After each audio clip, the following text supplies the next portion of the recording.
গল্পের নাম অনবদ্য আয়াস, লেখা ইফা আমৃত, পর্ব সংখ্যা 28। আমি জোনাকি। আমি যদি কখনো মিথ্যা বলি তাহলে আমার নাম পড়ে যাবে, সবাই আমাকে নাক পড়া জোনাকি বলবে। কাঁদো কাঁদো মুখ করে টেনে টেনে বললাম আমি। রোদিক ব্রু কুচকে হাসলেন অদর চেপে। কফির কাপটা মৃদু শব্দে সেন্টার টেবিলের উপর রাখেন, হাতটা বেডের উপর ইশারা করে বসতে বললেন। আমি বসলাম। বাহু টেনে নিজের সাথে মিশিয়ে নিলেন, থমথমে গলায় বলল, কেন বারণ করার সত্ত্বেও এখানে এলে? এখন শুধু শুধুই কষ্ট পাচ্ছ? বাড়ি চলে যাও। আমি মাথা তুললাম। চলে যাওয়ার হলে তার দেওয়া শর্ত কেন মানলাম?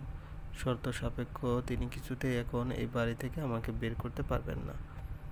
কিছুতেই না। আমি কথা ঘুরিয়ে অন্য প্রসঙ্গ টানলাম। কালকে আপনি কোন মেয়ের সাথে ছিলেন? আমাকে পাত্তা দিলেন না। মেয়েটাকে?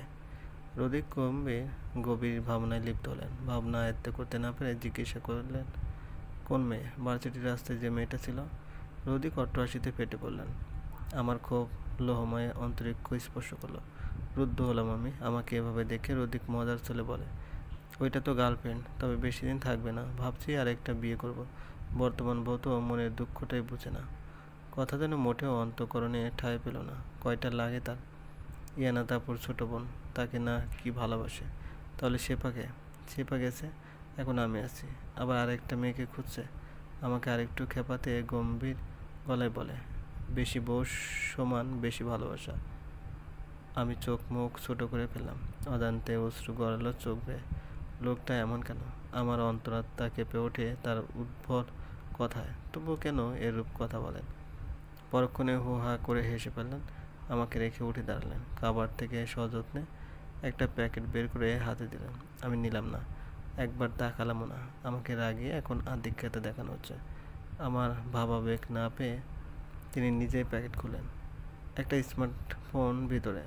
আমার ভার করা রাখা মুখের পরপর কয়েকটা ছবি ক্যামেরা বন্দি করলেন। ফোরন কেটে বললেন, নাও পারফেক্ট। একাই আমার এবং তোমার ওয়ালপেপার থাকবে। উনি থাকলে উকিল, আমার মামলাটা দেখেছেন। বাড়ি ফিরিয়ে আনার ব্যাপারটাও কথা বলছি। আমার টানা টানা চোখ জোড়া ডাগর ডাগর চোখে রূপান্তরিত হলো। তিনি উকিলের সাথে ছিলেন আর আমি কিনা কি ভেবে বসে আছি নিজের ভিত্তিহীন কাজে। অন্তরে অন্তরিক্ষ তীব্রতা হাসলাম। অতঃপর বললাম, বাড়ি ফিরে পাওয়ার কোনো ব্যবস্থা হয়েছে? আশা রাখছি হয়ে যাবে, তবে কিছুটা সময় লাগবে। বিদেশি কোম্পানির যাবতীয় টাকার কিছু পরিমাণ দান করার হয় এবং কিছুটা ব্যাংকে জমা করা হয়। আমার কিংবা বাবার সাইন ছাড়া উত্তোলন করা সম্ভব নয়, তাই লন্ডনে যেতে হবে। একবার ভাবছি বিদেশি কোম্পানিটা এখানে প্রতিষ্ঠা করব। দরকার নেই, ওটা এখানে থাক না। আপনি বাড়িটা ফিরিয়ে আনার আর একটা চাকরির চেষ্টা করেন। যদি আবার কোনো ক্ষতি করে ফেলে, আমি কখনোই নিজেকে ক্ষমা করতে পারবো না, প্লিজ। রোদিক ফু দিয়ে উড়িয়েছি দিলেন তার আগোছালো এলোমেলো কেশগুচ্ছ। আমার কথা রাখার প্রয়াস করবেন তিনি। আমি এতে অসন্তুষ্ট। পুরনো সেই দিনের কথা ভুল বিক্রি আয়, ও সে চোখের দেখা প্রাণের কথা সে কি ভোলা দেয়?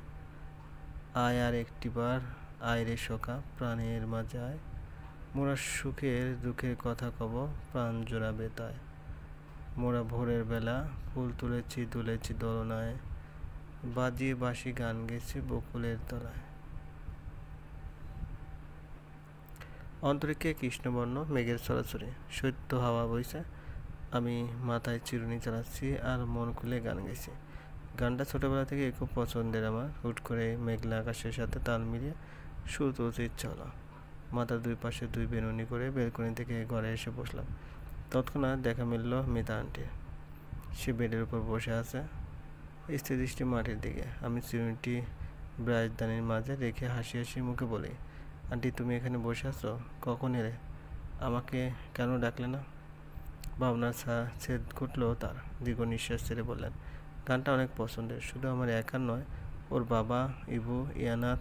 আর অনেক বছর পর গানটা শুনে স্তব্ধ হয়ে গেছিলাম। পুরোনো দিনগুলোর কথা মনে পড়ছিল। ও আন্টি একটা 3 পিস আমার হাতে ধরিয়ে দিয়ে পরে নিতে বললেন। কোথাও একটা ঘুরতে নিয়ে যাবে। মুখের উপর না করতে পারলাম না, তাই পরে নিলাম। খুলতে শুভ্র রঙটা নজর এলো। আমি চটজলদি পরে বেরিয়ে এলাম। চোখে কাজল আর গোলাপি রঙের লিপস্টিক দিলাম। অতঃপর আন্টির সাথে বেরিয়ে এলাম। দোলনায় দুলছে। আমার থেকে কিছুটা দূরত্বে বসে আছেন মিতা আন্টি। তার স্ত্রীর দৃষ্টি আমার নিকট নিবদ্ধ, মিশুক স্বভাবের মানুষ তিনি। তার ন্যায় মানুষ পাওয়া যায় না। আজ মনটা ভালো নেই। বাড়িতে মা ছাড়া কেউ নেই। ইয়ানাত আপু একটা প্রাইভেট স্কুলের শিক্ষিকা। ইবু ভাইয়া হসপিটালে গেছেন। বাকিরা যে যার নিজ নিজ কাজে গেছেন। সে সুবাদে বাড়ি ফাঁকা। আমৃত বাড়ির পাশেই ছোট্ট একটা পার্ক। বাচ্চারা পার্কে খেলাধুলো করছে। বাচ্চাদের সাথে থাকলে আমার মন ভালো হবে, এই আকাঙ্ক্ষায় মিতা আন্টি এখানে নিয়ে এসেছে। এসে থেকে এভাবে বসে আছেন। কিছুক্ষণ পর তিনি এগিয়ে এলেন, আবার দোলনায় ধাক্কা দিতেছিলেন।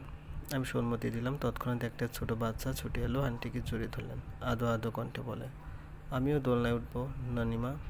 তুমি আন্টিকে বলো আমাকে একটু তুলতে। দেখো বাকি দোলনাগুলো ফাঁকা নেই। বাচ্চার কথায় বাজ পড়লো মাথায়। আমার ন্যায় স্বল্প বয়সী তরুণীকে আন্টি ডাকছে। বাহ! কথা অনুসরণ করে পাশে পেতে দেখলাম দোলনাগুলো ফাঁকা নেই। আমি ফট করে কোলে তুলে নিলাম। আন্টি পেছন থেকে ধাক্কা দিতে লাগলেন। মিনিট পাঁচেক পর মেয়েটি চেঁচিয়ে বলল, থামো থামো, আমি যাব। কোথায় যাবে তুমি? মা, যাব। দোলনা থামাতে মেয়েটি যেমন ছুটে এসেছিল তেমনি ছুটে গেল। আমিও নামলাম দোলনা থেকে। মেয়েটি তার মায়ের কাছে পৌঁছাতে পারলো কিনা তাই পিছু নিলাম। কিছু দূর যেতেই দেখলাম সে স্বল্প বয়সী একজন মহিলার কোলে। তাই আমারও উল্টো পথ ধরলাম। গাছের নিচে গিয়ে বসলাম। দুপুর হয়ে আছে, উষ্ণতা ক্রমশ বৃদ্ধি পাচ্ছে, তাই বাড়ির দিকে হাঁটা দেব। অবিলম্বে এসে উপস্থিত হলো ইবু ভাইয়া ও রদিক। চোখ পরিষ্কার করে পুনরায় তাকালাম। দোয়াত হাওয়ায় মিঠাই আমার দিকে এগিয়ে দিলেন একটা। লোহময় খুলে খেতে শুরু করলাম। বরাবরই এই জিনিসটা পছন্দ আমার। অতঃপর আন্টিকে উদ্দেশ্য করে বলে, মামনি, জোনাকের সাথে আমার কিছু কথা আছে, নিয়ে যাব? যা। আমি হাঁ করে চেয়ে রইলাম। তা দেখে তিনি বললেন, চলেন দীপ্তি রানী। একটু সামনে অগ্রসর হতেই রিক্সা পেলাম। হয়তো রোদিকই ঠিক করে রেখেছিলেন। রিক্সায় উঠতে ছেড়ে দিলেন।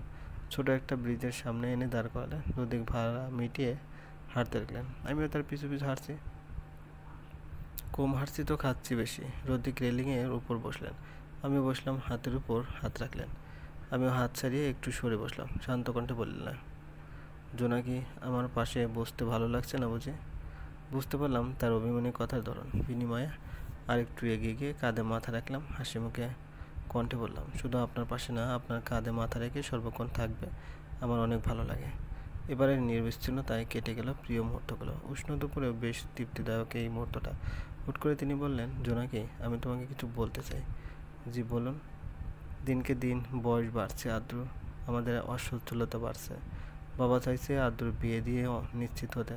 লন্ডনের কোম্পানিটার অবস্থা ভালো না। মাসখানেক সময় লাগবে সেদিকটা দেখতে, আমাকে যেতে। রদিক থেমে গেলেন। বলতে চেয়েও বলতে পারলেন না। আমি পরবর্তী কথাটা শ্রবণ করার নিমিত্তে চেয়ে রইলাম। চাতক পাখি নেয়, তার নীলাভ চোখ জোড়া উদাসীন অন্যরকম। থেমে গেলেন কেন বলুন? কিছু না, বাড়ি চলো, ভালো লাগছে না, মাথা ব্যথা করছে।